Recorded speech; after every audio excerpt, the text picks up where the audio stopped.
Welcome to the Chromaniacs, everybody. Your weekly look inside SanDiego.FC and Major League Soccer. My name's Craig Elston, joined as always by my fellow Chromaniacs, Tony Sanchez and Alex Pena. Tony, what's going on? I'm good. I mean, sometimes it's just good to say we're fine. It's a good day. Couple match days left for SanDiego.FC. San Jose, Los Santos, San Diego contra San Jose. Very excited for on a Sunday Night Football. Alex, Sunday afternoon football. Yeah, it's gonna be a great time, and it's time to bump up that E40, put some rice in your burrito. We're heading to San Jose. We've got an Alex Pena soccer origin story coming up on this episode of the Chromaniacs. The Chromaniacs number 12. Thank you for being here. Also coming up in just a little bit, in about 20 minutes or so, we bring back the Voice of the Supporters segment, and we are thrilled. We're going way up the food chain today, gentlemen, as we welcome in Vanessa B., Vice President of Frontera SD, the official recognized supporters group for SanDiego.FC. So we'll get to really get into it with Vanessa B. about the origin of Frontera SD, the challenges they've faced, the growth that they've experienced. She's going to San Jose, just like Alex Pena, not together, separate trip, but they are both going to be in the same place come this Sunday. So we'll talk to Vanessa B. a little bit later. We'll get all the way into the Quakes and the Chromados. We'll talk about it all as we continue forward here on episode 12 of the Chromaniacs. If you missed it, we did a post-game show after San Diego beat Sporting KC 2-0. You can go back in the feed one show, and you will find that one, and you'll get much more in-depth. We'll kind of quickly go back through that match here momentarily, but if you want to hear in-depth discussion of it, just one podcast back in the feed. Also, a reminder, you can follow us on Instagram at The Chromaniacs, an account co-managed by our dear friend, Terrible SDFC Memes. He does a great job for us. I see we've grown again week over week, so thank you very much. Appreciate it. Barreling towards some more round number milestones for that account. Thank you. Also, please rate and review the show. We've been getting some nice reviews. We've been getting some nice ratings. If you're on YouTube, the old thumbs up. Doesn't hurt you at all, right? 1, 2, 3, click. Okay, great. Amazing. Thanks to everybody for being here. Thanks to everybody for supporting the show. I look at the numbers. I can see that the audience for the show is growing week after week after week after week. And that tells us we're doing the right things. We're just putting the show out there, and people are finding it. So thanks to everybody who is helping us to direct folks to the show. Thanks to all of you. You are our early proselytizers, and we appreciate it. Okay. Guys, let's roll into it. Pretty quiet week for SanDiego.FC. No drama, no former players signing somewhere else. A market rate, under market rate, we don't know. We don't have to worry about that this week. It's been a very quiet week. Heading to San Jose, as mentioned, on Sunday, which means you didn't even get a training opportunity. It won't be till tomorrow, right, Tony? That is correct. Tomorrow, I believe, is going to be CJ Dos Santos along with head coach Mikey Varas, and an additional player I can get to you in a bit. But yeah, Chiva will be out there for all that audio as they prepare for another Sunday afternoon game. So we don't have any training sound for you because they haven't had an availability yet, because instead of playing on a Saturday, they are playing on a Sunday. So that's why a little bit lighter on the front end of this episode of the Chromaniacs. But I thought we could just take a few minutes for those who didn't go and listen to the post-game show to revisit a 2-0 win at Sporting KC. One of those games that reminds you that soccer is not Stratomatic. Soccer is not chess. Soccer is not anything that has a rolling compendium of stats, and then at the end, the team with the best stats wins. No, it's a game filled with randomness. And while I'm sure the Sporting KC version of this podcast is saying, like, shoulda, coulda, woulda, we really should have taken it to those guys. In XG, we kicked their ass. Well, it doesn't matter. 2-0 is the final score. Lost on XG, won on goals. G turns out still very important. Yeah, and I think that's the only stat that matters in this game. And when you look at the numbers, it was just clear. San Diego was the team that executed. Kansas City couldn't get a goal in, and that's your match right there. And we gave them plenty of opportunities. Like San Diego was bombarded, just shot after shot after shot, and Mano Dua was there. Chris McVay was there. Dos Santos was there, just stopping everything, and that was really good. Good for that. We faced a Kansas City team and at home, and it's a place that they don't get shut out often, and came away with 3 points. So that's your match day summary right there.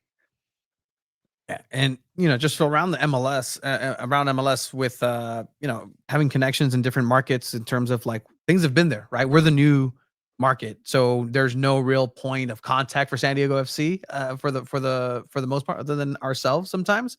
But otherwise, there's 12 different podcasts sometimes, and it's starting to really trickle down where it's like, oh, this team keeps winning.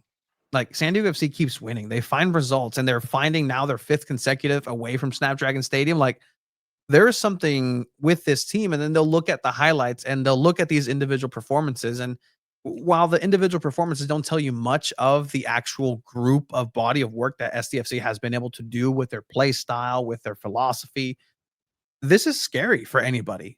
Look at that Chuky Lozano goal. This game was resolved by 2 individuals, and that is the DPs. And on the defensive end, it was resolved by a collective of the defense, but I'll put an individual of a young Manu Dua. And these are the games where it really just puts the regular good teams to elite teams. These types of performances are what start building that confidence for later in the season where, hey, you're going to have a back-to-back-to-back series with a team. You're going to have to be able to have back-to-back-to-back good performances, and each of these games might be different. And you're going to have to be able to do that once playoffs rolls in. So good stuff by San Diego FC and their DPs as well. And as such, San Diego has won 5 consecutive matches away. And traveling over to Avaya Stadium this weekend to take on San Jose in a difficult road environment.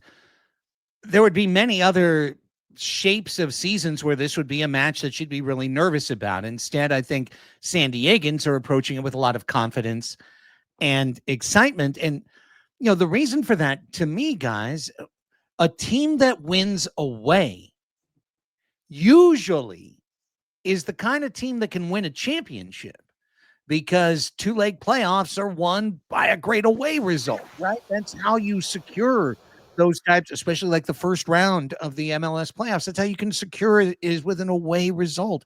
That's how you could win if you weren't number one, right? Is pulling something out away from home. And yet the club has not been quite as good at home as they have been away. So how do you read that? Is that just the vagaries of randomness of a soccer season, or is this signs of the bones of a potential title contending club? Man, that's a really good question. And I think when all throughout sports, you do want those road warriors to keep winning and collect those wins, and you will see them do well in the playoffs and potentially win that championship.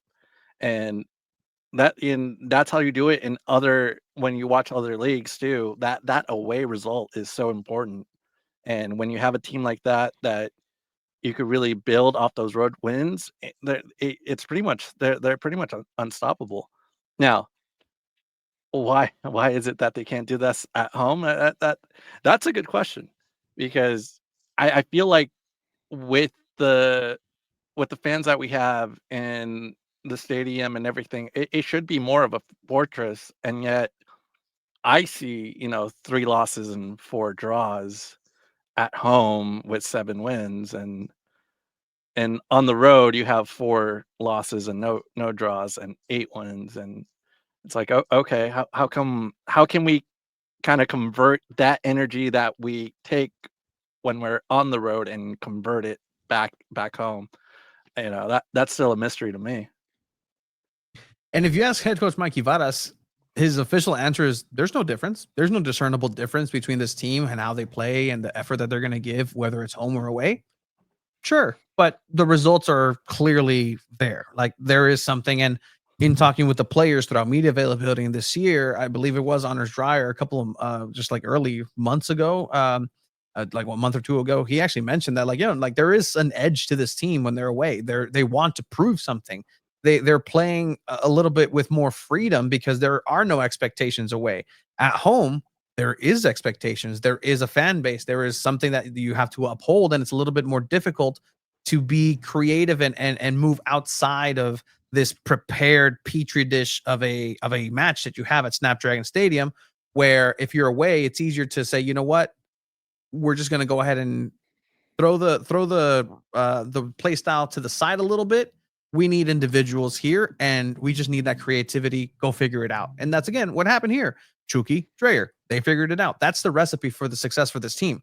If not else, right to dream and the style doesn't work, rely on individual play, and it'll figure itself out. And so far this season, that's exactly what's happened. Whether it's Dreyer, whether it's Chuky, whether it's Milan Ilowski's individual performances, that's what's helping this team be first place in the West right now. I think the thing that surprises me the most about their road success is how much youth is in the defense of San Diego. And if you were just going to work on cliches and build off of like long-standing, decades-built cliches about sports, you'd say, well, a young defense is going to really struggle on the road because it's going to be intimidated by the environment. It's going to be a step slow. It's going to be reactive. Sometimes it's going to be over-caffeinated and try and do too much, and then you're going to get yellow cards or a bad red card or surrender a really important free kick along the way. And that's just not been the case. Not often. Not that there have not ever been giveaways. Of course, there have been some giveaways for the SDFC back line, but you can't get 15 out of 15 on the road with this young a defense and then blame the defense for being young. Yeah, and it's interesting when I was like looking this all up when it came to like San Jose. I'm sure they can use Oscar Verhoeven now in their back line. I'm sure that Luca Bombrino can go back to LAFC because they could probably use him. They could probably he could be in the roster too. And yet I go back to crediting like the coaching staff, because how else is this being put together in a way that it's successful and it works for San Diego FC? Like it should be working. Like these are young players that are just being taken off the U.S. men's youth national roster. It's like, okay, you're putting all these pieces together, and you're trying to make it work, and somehow it works for us, and it's amazing. And for me, it's like the credit to them, because how else are you doing this? There's a moment, and there's been moments individually from players that just tell me through the season, like, that's a guy, like, good. Like, you want to see that edge. Godoy is a walking he is the edge. Might as well play in U2. Like, that's who he is. Like, he brings it every single time. I like that you like that one. This is the edge of glory. Lady Gaga, shout out. Very musical today. But Mazatlan, against Mazatlan in Leagues Cup, there's a situation where David Vasquez, who was the most newly minted San Diego FC player at that time that was getting hours, a 19-year-old, goes up against an adult, the best player in that league, one of the players in this league, getting up to the face, hey, you need to go ahead and do this, turns around and is just getting pushed around by other just dudes, right? And he's not backing down. Like, this is what's different about these kids, is that they're ready to be put in those moments. A different player, even a veteran player, loses their mind. They know there's nothing in this tournament. They know that they have nothing to play for, and they just push back or get themselves into trouble too. But at the end of the day, he still got his licking. He still stood his ground. He was still able to just be part of, what ended up being a red card situation.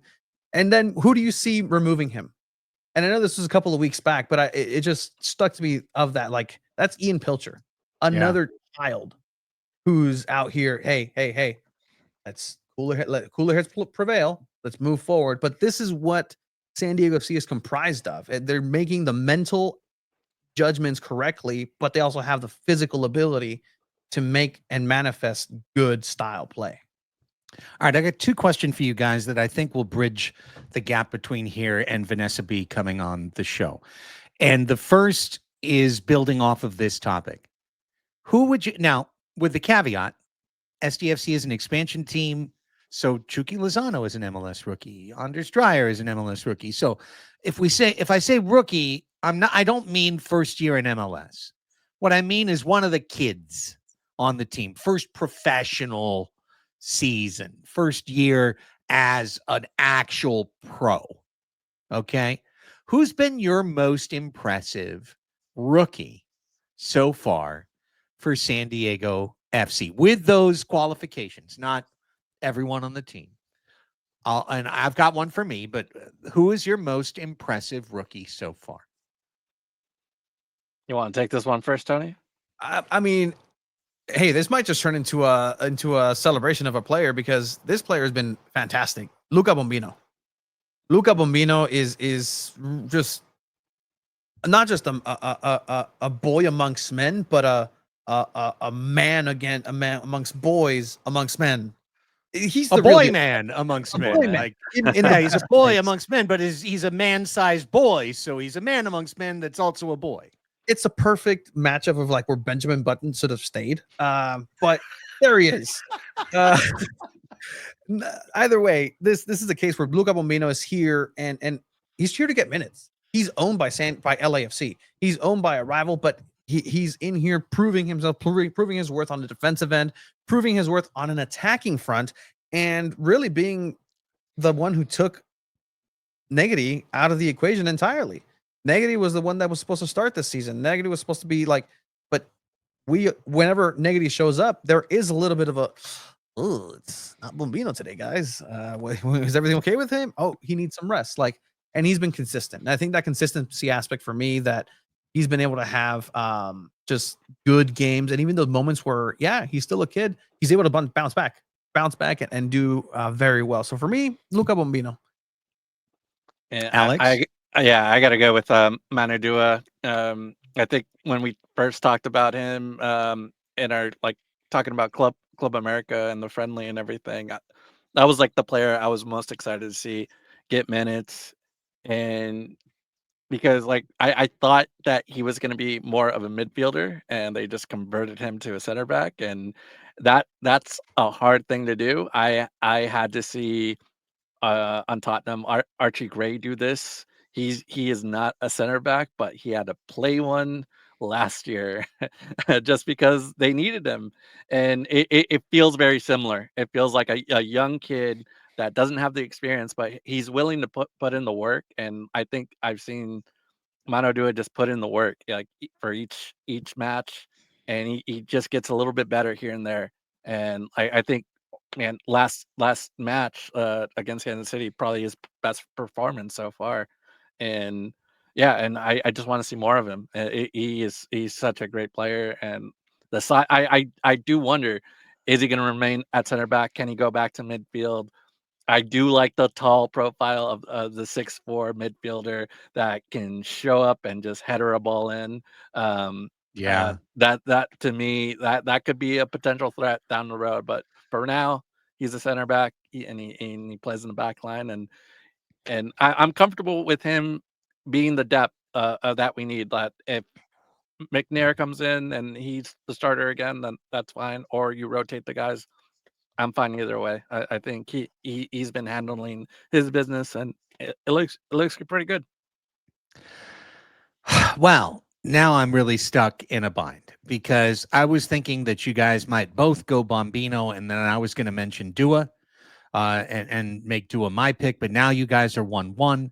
So what am I supposed to do? Now I have to break the tie. First, I need to throw some flowers into the stands. So I would note that, Verhoeven basically sent Loffelson back to Europe by being really, really good and solid. And while maybe his solid play hasn't been as spectacular or noteworthy as the two players that we've discussed, he's been really good. You just played the clips of Vasquez and him standing up to Mazatlan, and I've really liked what I've seen in a very, very brief period of time. Along those lines, I think Somas might be somebody who has a ceiling that's incredibly high, but he has not done, other than 20 minutes, 0 in MLS. He's done nothing for San Diego FC. So I think the objective correct answer is Bombino. I think Bombino has had the best performance for San Diego FC this season, but I think the highest ceiling is Dua. And that's where I side with Alex, because I just feel like Dua, I'm seeing things. I'm seeing high level skill. And this is a kid who in his very first game cost his team a goal, got benched. It was very rookie-ish, the kind of things that you expect from a debut performance. And honestly, he's bounded back from that as if his debut performance was 2 goals and an assist. He came back with all the confidence of a senior in high school, playing his next match. And I was really, really impressed by that. So Dua's the guy I'm the most intrigued by, but I think Luca Bombino has had objectively the best rookie season of any young Cromado. What do you consider young? Sorry, Alex, but what is your age for cutoff in terms of soccer? 23 and below. Okay. So what I'm hearing here is that, in consideration at some point, do we forget about our 22-year-old? Thomas on that. Yeah. He's only 22. Tommy boy. Yeah. He's only 22, but still wiping off that goal. It seems like he's held to a different standard almost, right? Is that unfair? Is that unfair to have him? It might be unfair. He's a 9.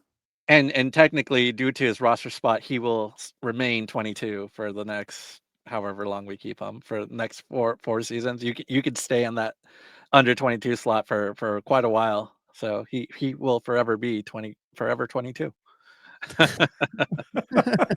I hope not. That means you have an end on your born died. That's when you're forever 22. Unfortunately, yeah. I don't want that to be the case. Okay. Second question, as we line up for voice of the supporters. I was thinking about this today, guys. I was really thinking about it. It's Thursday, August 14th, 2025. San Diego FC, an expansion team, is in first place in the MLS Western Conference. 4 points clear. First place. The San Diego Padres, a venerable organization founded in 1969, they are in first place on this August 14th, all by themselves, a game ahead of the defending world champion Los Angeles Dodgers. First time they have been in first place at this stage or later in a season since 2010, a 15-year gap. San Diego Wave FC, while they've picked up just single points in their last 3 results, nonetheless, top 4 in their conference, strong contender in National Women's Soccer. We don't have an NFL team. We don't have an NBA team. But in pro sports, is this the golden time to be a San Diego fan, specifically today, August 14th, 2025? Our teams are in first place. Man, and I was thinking about this too. We haven't had 2 first place teams since the mid 2000s. Back in those 05, 06 years when the Padres were in first place, winning the West, and then the other NFL team was here too. But yeah, and man, doesn't it feel good to have 2 first place teams for the first time in a long time, in 20 years? So I feel good about it. It makes me think so much about what's coming up this fall. You're gonna have San Diego FC heading towards the playoffs. Wave is also in their pursuit of playoffs. Padres playoffs. It's just gonna be the San Diego's gonna be popping off essentially playoff game. You're gonna have to decide which one are you gonna go. Are you gonna go to Padres? Are you gonna go to Wave? Are you gonna go to San Diego FC? Which one are you deciding? And I think All. that's yeah. Try to ¿Por make qué it no los so all. dos? Yeah, if there's gonna be an afternoon game at the Snap and then a night game at Petco, let's do it. Let's go and party and have a good time because we know this. We don't get this. We don't ever get this feeling that much. So enjoy it for all the San Diego fans. And man, it's gonna be if it all lines up, it's gonna be so much fun this fall.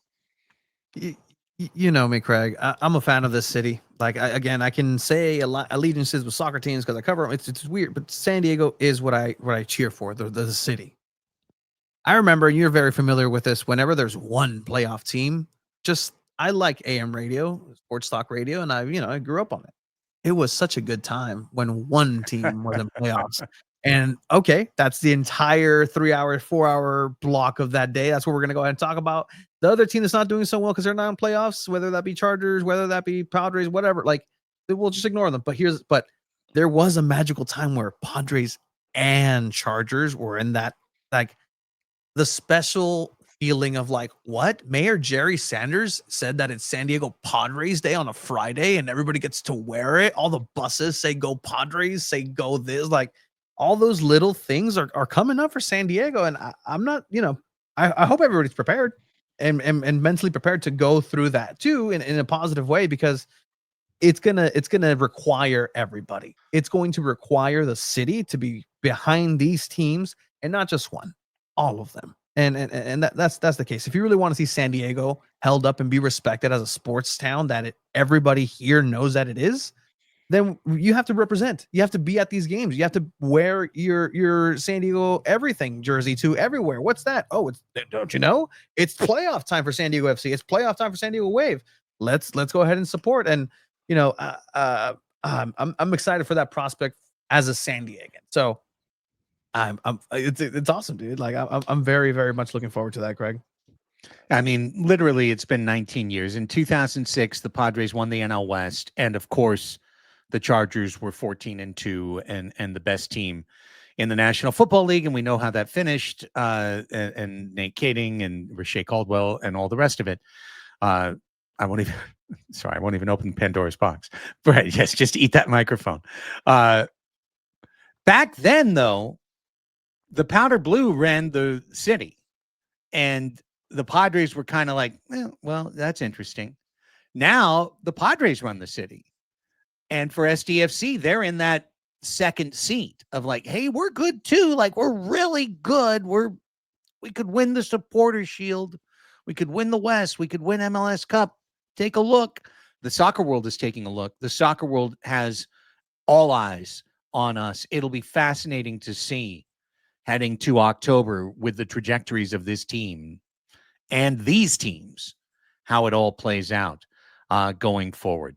Fun stuff. Exciting. A great time to be a San Diego fan and a great time to be a San Diego supporter. And we are thrilled to bring back Voice of the Supporter, one of our regular recurring segments here on the Chromaniacs, where we get the chance to get inside the supporter culture that has created Frontera SD. Today, as I mentioned at the start of the show, we're going up the food chain. We talked to Silly Memes Guy last time we did Voice of the Supporter. Like, now let's get into the executive council. We are very excited to welcome onto the show for the first time the vice president of Frontera SD, Vanessa B, is joining us on Voice of the Supporter here. Welcome, Hello. Vanessa. Thank you for having me. Super excited. But I'm going to say, can't knock Brandon, man. So cool. Such a cool guy. We would never. We love names. Oh, to his He's face, cool. actually. He likes it. Yeah, no, I mean, it's just, it's part of the deal. I mean, we if we treat him too seriously, then he's lost his powers. You know what I'm saying? Like, you got to have that edge. Scarf wall on point. Just want to say your scarf wall is sick. There was a time during COVID that I turned the wall of my son's room into a scarf wall when I was doing all like Zoom shows and Zoom calls, and my wife made me take it down. So I just truly appreciate the visual spectacle you provided to our viewers today. I gotta give it to my husband. He's the one that put it up there, and he's very proud of it. And I get to use it as my backdrop. So Amazing. Well, let's get into it, Vanessa. Thank you for being here. We do Voice of the Supporters because we want to create a lot more understanding from the casual fan for what does it mean to be a supporter and what is it like to be a San Diego FC supporter. So let's just start things on the base level. Like, what's your origin story? What got you into supporter culture? I'm gonna have to say family, grandpa, going back to watching all the Liga MX games. Like it was a spectacle in our house, especially if you had that America versus Chivas game. It turned into a whole barbecue. It turned into some bantering between uncles and just the kids watching everything kind of unfold and watching the excitement in their eyes in the game. And then, I mean, I played myself. It became a family thing, watching cousins do travel teams, myself playing. And yeah, it grew from there. I love that. And by the way, which team in Tijuana and Mexico, or like just in general? Do you have a fan? I am a diehard Chivas fan. Okay, just making sure. Great, Yeah. awesome. Alex, take it away. Yeah, that's the correct choice right there. Love it. So now from there to here, you got into supporter culture, but was it loyal? Was it like, what was your entry point here in San Diego to then become part of the genesis of what becomes Frontera SD?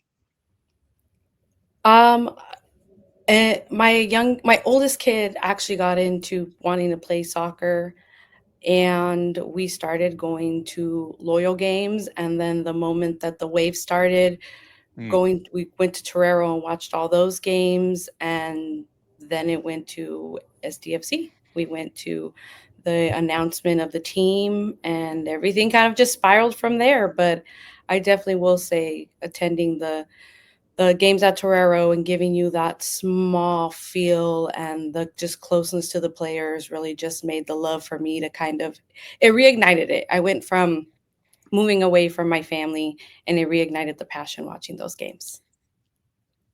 And I mean, I've seen you in these events. I've seen you at Frontera SD events, and whether it's tifo painting, whether it's just getting out there and being the face of it, whether it's going in and being part of the opening ceremonies of SDFC's games. What have you noticed in terms of just like the growth of Frontera SD itself? Have you been surprised with how everything's come together? Like where is the group and yourself at with that process? Surprise, no, because the passion that San Diego has, it's unmatched. Going in, I knew it was going to be intense. I knew there was going to be something where people who aren't even, necessarily born in San Diego come in with such intense passion for the game. And because that's just what our community is. So I expect to see the community to keep growing. I know that not a lot of people might have understood what the culture was. So that's why, first year we've done an amazing job. All the different SGs have done an amazing job coming together to be under the union umbrella. But I can see more. I can see more from the community. And with that said, like how do you feel like the community has responded with like supporter culture? This is like really their first time being at a first division club. It's growing. We're getting a lot more fans. Like how do you feel like the response has been from casual fans, diehard fans, like being a part of the supporter culture, but or do they prefer just being a fan in the stands? I think that can be answered by just watching the stands with the thunderclap. Like that's all you need to watch. It started as something that we started doing in the group and just and then it just you hear the echo all through the stadium now. Like, yeah, you can be a casual fan, but when that time comes, like you're in it. The cheering, there's songs that are catchy and people when I'm walking around in the supporter section in the north end, I go up to the top and you can hear the echo of the songs around the stadium. That's beautiful. Mm. And supporting is so much fun. And people sometimes, I think, especially from the outside, are like, well, yeah, those guys and gals, they're having a party, and, Yeah. and we're even singing Es una fiesta. So, I mean, it's not true. We are having a party and it's a great time. But there's a lot of hard work that goes into creating the atmosphere, the logistics, the presentation to allow a supporters group to click. And that means volunteerism. That means folks that have to step up into leadership roles. Obviously, you're one of those people, Vanessa. What attracted you to that in particular? Well, I mean, I started in with just helping with communications within Riptides, my supporters group. And because communications is what I do for a living, and wanting to help build on that because we took 7 different identities. Each SG has their identity that they love, that they hone, and finding a way to help communicate through those channels has definitely been a challenge, but it's something that we're working the kinks out and it's getting better every day. And when an opportunity arose that I could step into leadership, um, it was actually my supporters group that was like, you should do it. We encourage you to do this because you have such a passion for building the communication between the groups that it's something that we really need to focus on, because that's an internal thing that's really going to display externally when it comes down to it. Yeah, I mean, and again, just thank you as a San Diegan who is witnessing San Diego be represented in such a fantastic way, whether it's in Snapdragon, whether it's away. But I know, and I know you're gonna meet up with Alex over here, but just the traveling aspect. I saw that the there's a checklist going on with all the games left. That's actually how I found out that the season's Yeah. almost over. Like, there's not a lot of checks left. No, we don't got that many left. Traveling, I mean, with my schedules, traveling was just the Galaxy game, and then I'm going to San Jose this weekend.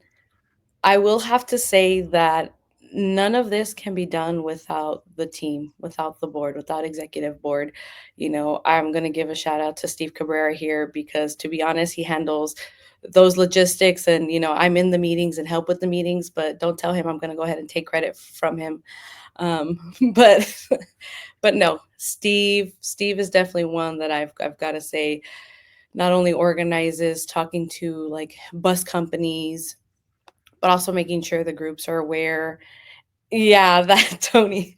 Um, and also like tickets. He talks to the ticket reps, and from there, there's a few of us that help with distributing the tickets depending on how many there are.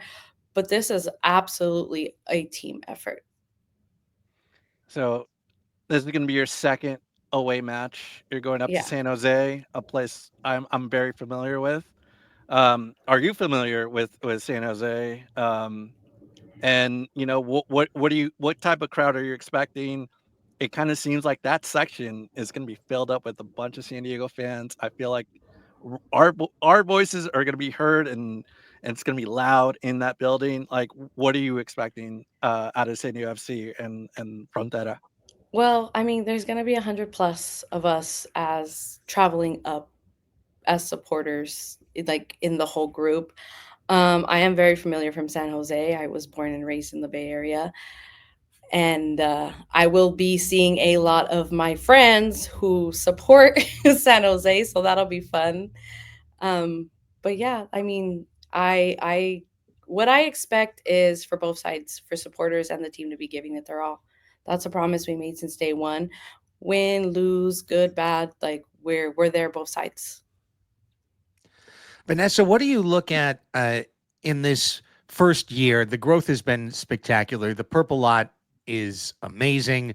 I think the sound is becoming a reputation, right? When you watch the Apple TV matches, the commentators are pretty regularly now going like, okay, these folks come for real. Like this is real. We go around the country, we hear it. San Diego fits, San Diego belongs. So what do you see as the challenges for Frontera SD? I mean, there've been hiccups along the way. There always will be, there always are. But what do you personally see as the challenges within leadership for the continuing growth and success?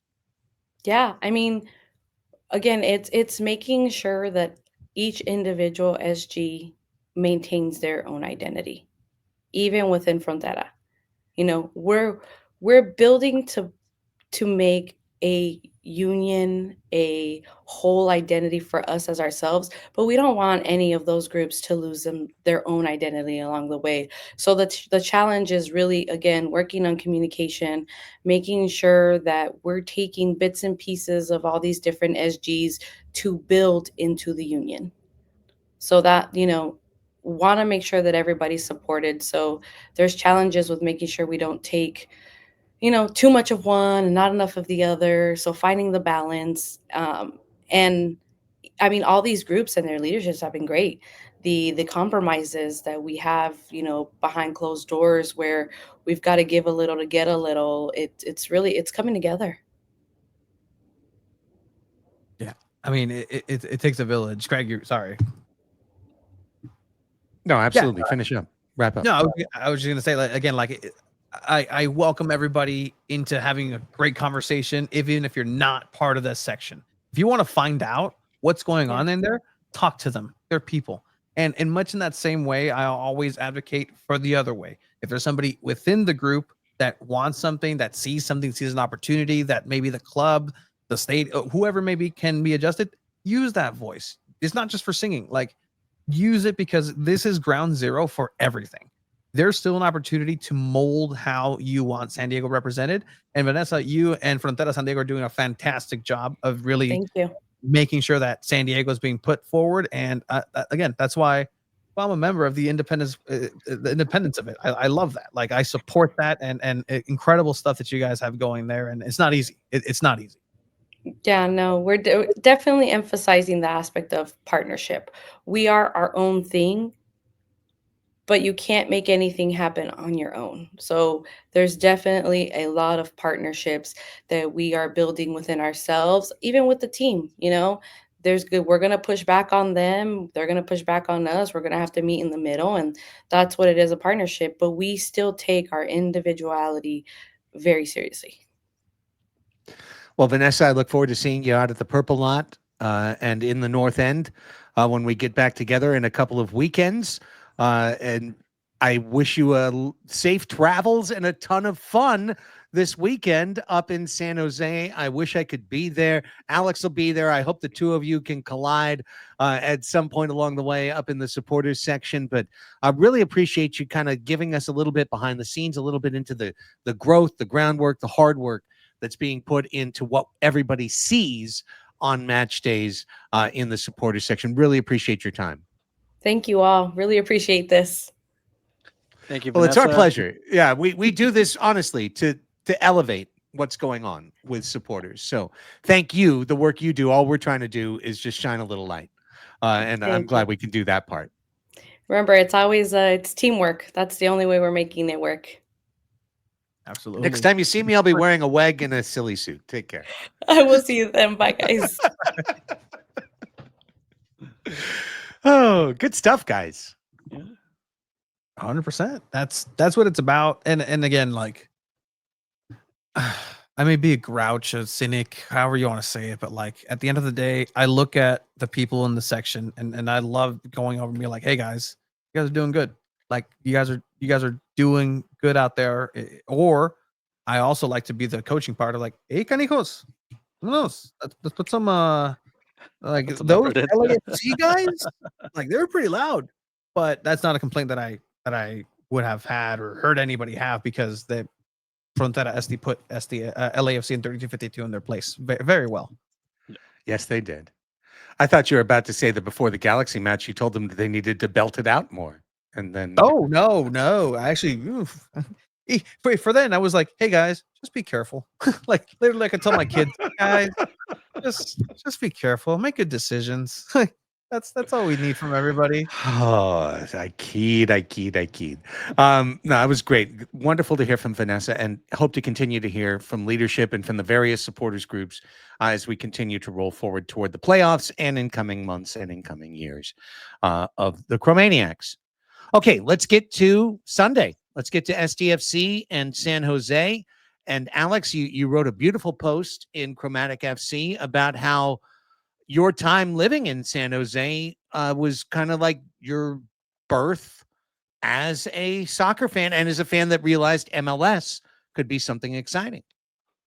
Yeah, that's true. And yeah, when I first moved out there, was very much a casual fan. I could easily say I was watching.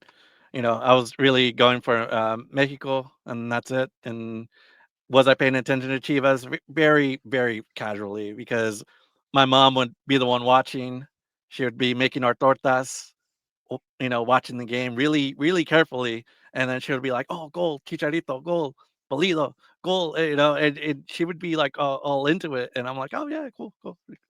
And then, when I got to San Jose, what she would do was she would text me, and she still does this to this day.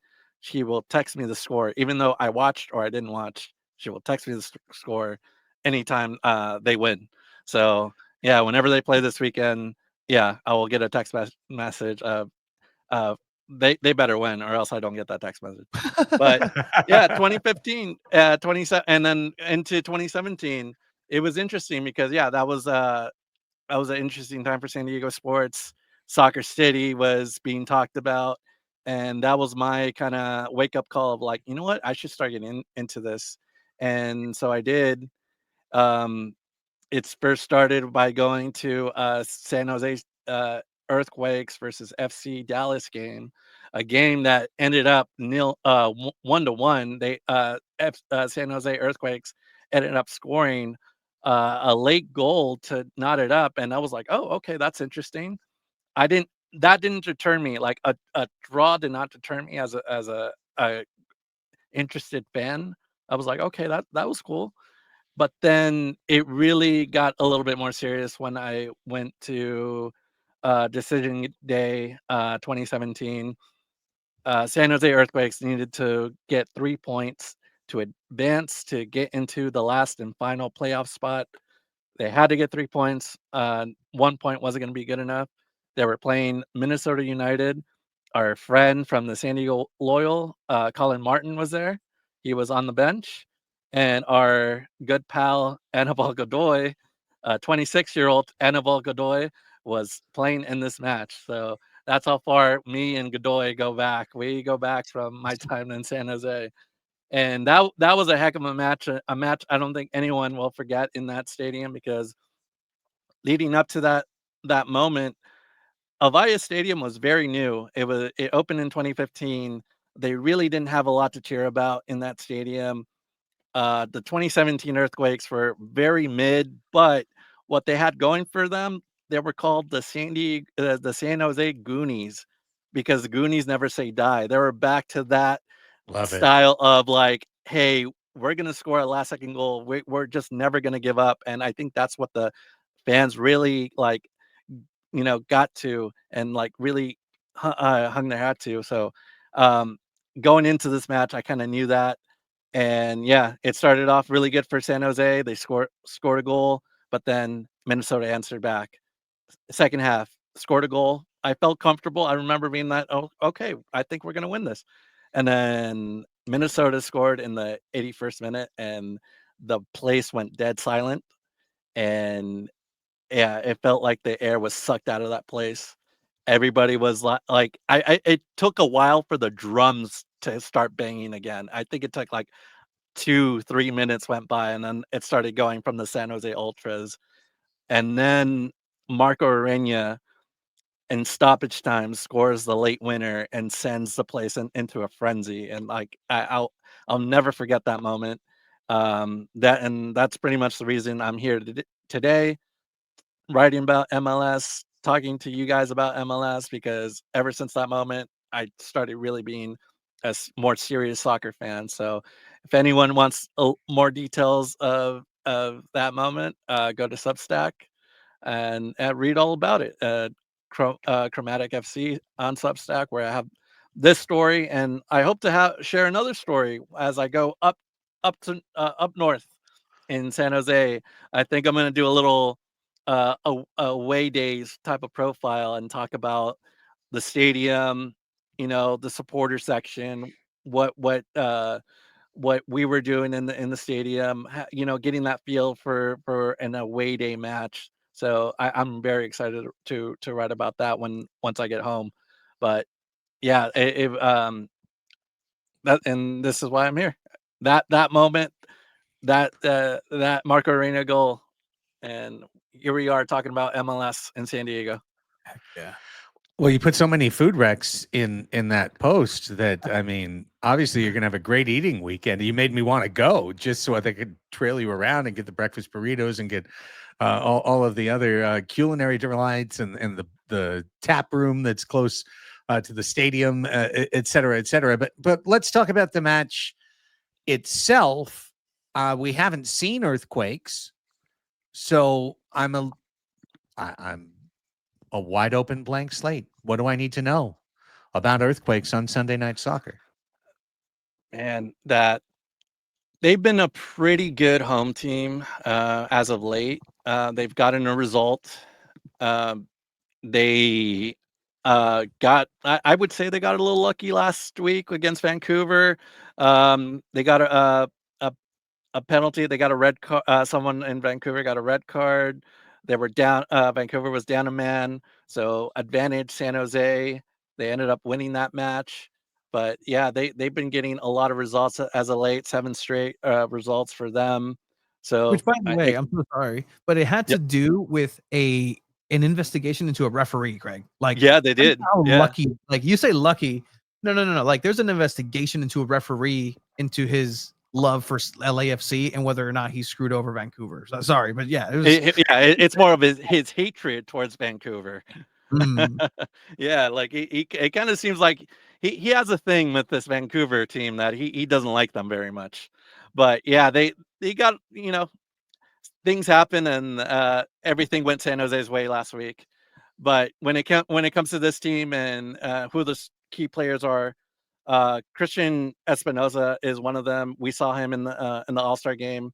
He is their midfielder, and everything kind of goes through him. And yeah, he is he's the shot creator, the goal creator, and man, he can really get it out to those places. He loves getting those crosses in the penalty area, and that's part of their game. Is they're going to try to score in many different ways. It's going to be across from the wing. It's going to be a set piece. They have the third most set pieces goals in the league. So they can score in very many different ways. They don't need possession to score.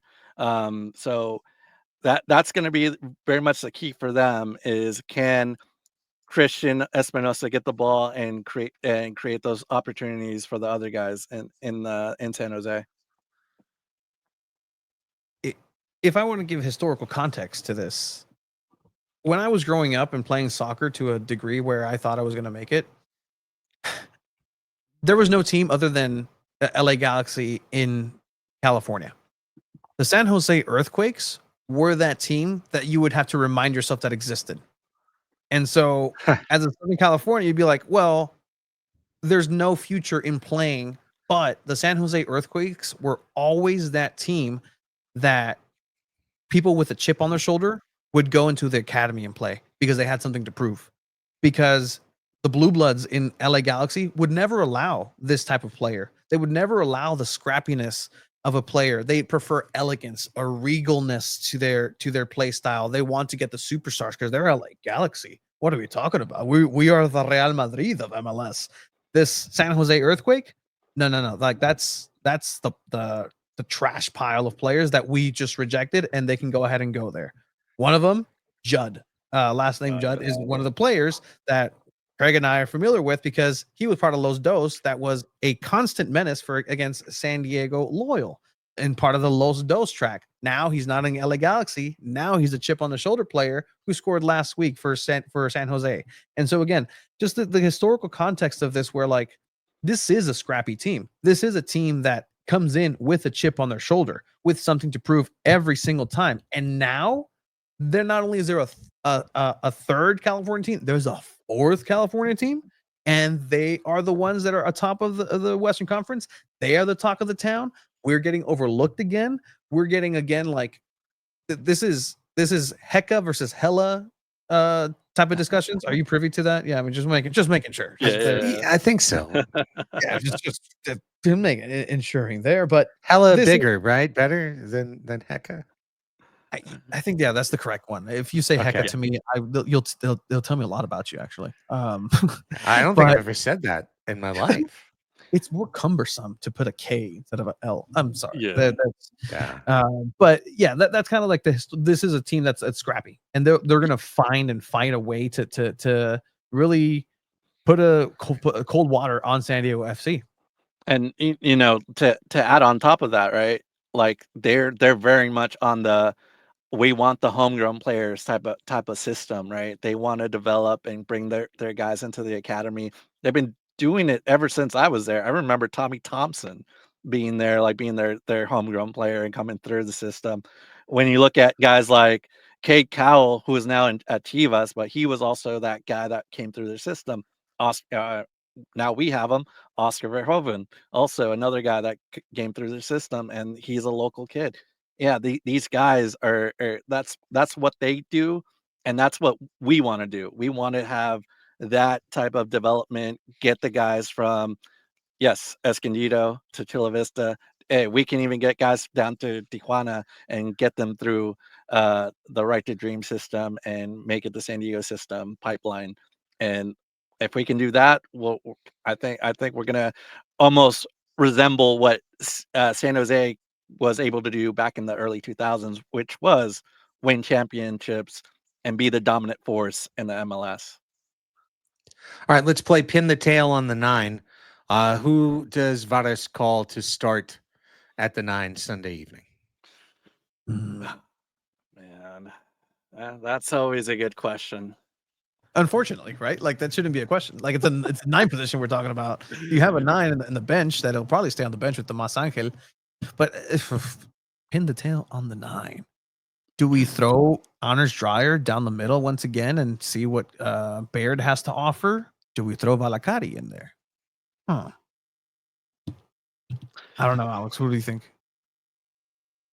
I think what worked last week can work this week, but they have to kind of mimic it and do it again and get Dreyer and Lozano the ball as much as possible. And you kind of, it's almost like, well, you kind of just need a false 9 at that point where it's like, okay, just get them the ball. You don't need to score, because if I don't feel comfortable putting Angel up there anymore if he's just going to get in the way. And if Valakari can distribute the ball a little bit better, then that's who I want.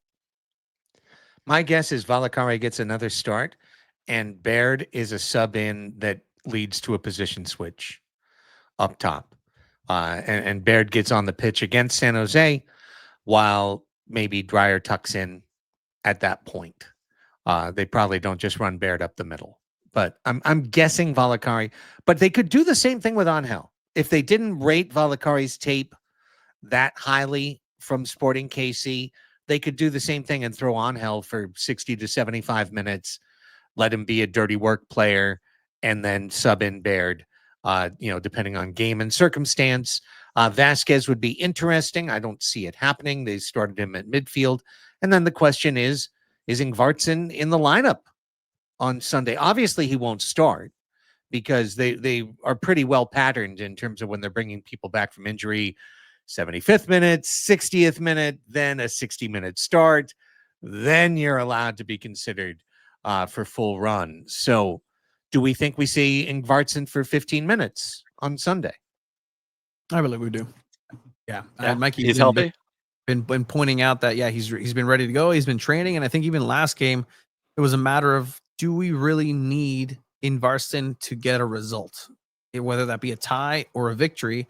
I don't think it ever came to, hey, break in Varston in case of emergency. I don't think it even came to break Baird in case of emergency. And that was a very well managed game by Mikey Varas in that term. So I think we'll see in Varston at least for a little bit. And I agree with Craig. I think, if we do see in Varston, it'll be for a little bit. But Baird's ready to go. He's been playing, with Cincinnati. He's in shape. It's not a Pedro Soma situation who came over from Europe and really hasn't had a lot of training. So yeah, Baird's ready to go. I'm ready to see him. So hopefully we get to see him. And by the way, I'd be disappointed if this game ends in a 0-0 draw because there's no way with these two offenses. You got the first and second teams in the Western Conference that have like the most goals. There should be goals. If you want goals, there's going to be goals in this game. And if it ends up in a 0-0 draw, I'm going to be so disappointed. Yeah, let's say 2-1 us, huh? I think the back goals. line helps up. Yeah. Would that be incredible? 6 straight road wins. Is that being presumptuous? Should I just say 2-2 just because we've won 5 in a row away? Can we really make it 6? That's insane. No, I mean there's a good case, to have that you can defeat San Jose at their place. The biggest thing is you can't make a mistake, and you can't make a mistake in your side of the pitch, in your penalty area, or else they will execute. This isn't going to be a Kansas City situation. They know how to finish, and when it comes to set pieces, they're one of the best. They can convert those to goals. So if you allow a free kick outside the penalty area, like that's going to be a dangerous situation. Even a corner kick. I mean, I think this is where you got to play smart. You got to know, you can't make a mistake around that back line, and you got to show up and it's got to be another solid performance from the back line there. San Diego Wave play in PayPal Park the day before. Mm-hmm. So I mean, if there's it's a full on Bay invasion of San Diego. So I'm not sure if that has anything to do with in terms of just like playing surface. I know whenever it comes to Snapdragon, that's something that always puts into question, like that turnaround of, hey, is the playing surface going to be fine? Great point, Tony. It can bog things down if you've got a choppy pitch. Okay. Yeah, exactly. That's very true. So I don't know if that's going to be a factor, and also looking at just the schedule, right? This is the second to last team that San Diego FC will face for the first time in the Western Conference. Portland is the one after. So if you're going to go with a lineup, say Vallecari goes up top, I can definitely see then the other option B, being the starters for the San Jose game. But Mikey Varas did say that he's finally honing in on his starting 11. Finally honing in. Okay. Really? Yeah. That's from Mikey Varas. He said, as the season starts winding down, I'm going to start getting my starting 11 prepared for playoffs. Okay, now I understand. He's saying there is a starting 11 out there, and he can see it in his mind's eye. Correct. But we're not putting it out there yet. No, not yet. There is still, in theory, on paper, there is still the best version of San Diego FC that anybody has yet to see. Does that include a new transfer player in it? Because we still got a week away. Does that include another couple players? Where's our 1 to 2? We're promised 1 to 2. Yeah, I think 1 is where you should kind of be a little bit more prepared for. Even then, just historically from this transfer window, did really think Vasquez was going to be, who we got, or Soma, like these names. There was one name that was interesting, just being floated around, just like, hey, maybe wouldn't that be cool in terms of just like that U.S. men's national team rehabilitation program that I keep talking about? But a Gio Reyna. Yeah, I heard. Well, wasn't the rumor he was going to go to L.A.? Yeah. Okay. But if he wants to go there, a bunch of losers. Let's Yeah. go to a winning team. Yeah. So Yeah. I heard the same thing. I heard Gio Reyna's looking to come back to the MLS. Can we trade Delatorre for him? Can we just do a swap? Sorry. A swap of U.S. men's national players. Yeah. That'd be nice. Luca, you've been a little bit disappointing. Let's see what Gio can bring in. Hey, that's exciting.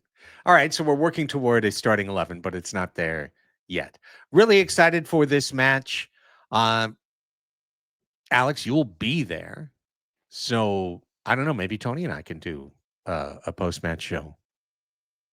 Yeah, no, Sunday. Yeah, again, I'm just like, wow, that's right. It's Sunday. But yes, you should be able to. Sunday afternoon. Well, we'll talk about it. I kind of thought the match was Saturday. I should have checked the schedule. Okay.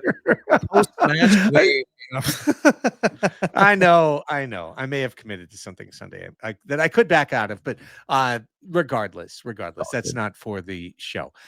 For the show, let's just wrap things up. We don't really do predictions around here. That's not our Chromaniacs style, is for everyone to throw scores on a scoreboard and us make fun of it later. Nah, I'm not into it. I feel good about this. I'm excited, but I do have a tiny little trappy feeling in my mind of 5 straight road wins. We're just cruising. It's been such smooth sailing. Usually bumps occur on the road. Something bumpy, like falling behind. Like I've got a slight we fall behind and then what feeling to Sunday. And then, now do you have it? Do you have it in you to come from behind on the road? It's one thing to take the first goal and then to bunker in. It's another thing to fall behind and take a result on the road. Can you do that if you're San Diego FC? One way or another, we'll be back to talk about it. And then we'll be back next week with episode 13 of Chromaniacs. On the way out, Alex, a lot of great writing. Tell everyone where they can find it. Multiple platforms. Yeah, I got one on Chromatic FC on Substack. That's my personal stuff. If you want some guides, and just hit me up on Blue Sky or Instagram, you can find me on there. And also SanDiego.Futbol, the Battle at the Bay. I wrote that preview for Tony, and thank you, Abe, too, for editing. I really appreciate it. So go check it out. It's on there now. I'll reshare it later today or tomorrow. So lots of good content here. That's what we do, Tony. That's what we do. You're the content kings. Soccer talk in San Diego, in the U.S. is incredible. Find it all, at least here locally, right? On SanDiego.Futbol. That's where you can find it. Again, follow Alex on Blue Sky. We're everywhere. SanDiego.Futbol, every single platform. We'll have interviews from training tomorrow. So check that out. Craig. Well, in addition to Chromaniacs, which I love, and I'm so excited about the growth of this show, I've been doing, this is the 10th season of doing a Padres podcast. It used to be called a different name, and then for the last 5 seasons, it's been Padres Hot Tub. And it's a special time to be doing a Padres show right now. So we're going to be doing post-game shows after all of these Padre Dodger games. Our main show records Sunday afternoon as well. That's why I was kind of getting a little in my head when I was just trying to book a post-game show live. So you can check that all out, Padres Hot Tub, wherever you get your podcasts. And you can support us on Patreon, where we've got a group of 600 folks that are supporting us today.